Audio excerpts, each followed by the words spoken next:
Commençons tout d'abord avec cette histoire d'arrestation qui, comme je l'ai dit, s'est faite sur la voie publique,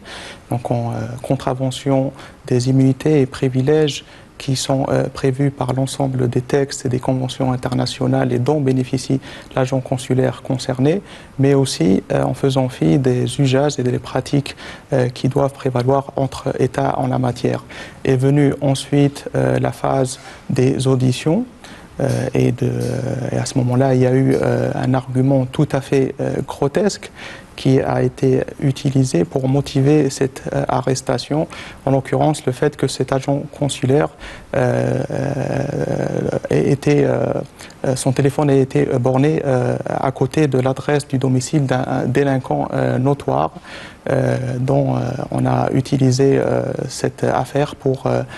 mettre dans la gêne les relations bilatérales qui se trouvaient dans une phase de réchauffement. Et l'ensemble de ces mesures qui ont été prises ont été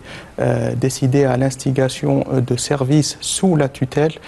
du ministre de l'Intérieur français Bruno Retailleau, qui assume entièrement la responsabilité de cette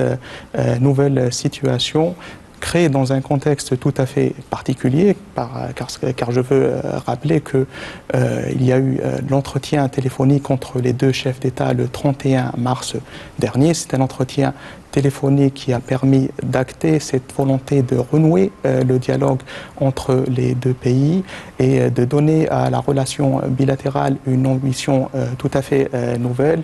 qui englobe l'ensemble des spectres des questions de coopération d'intérêt commun. Nous nous sommes retrouvés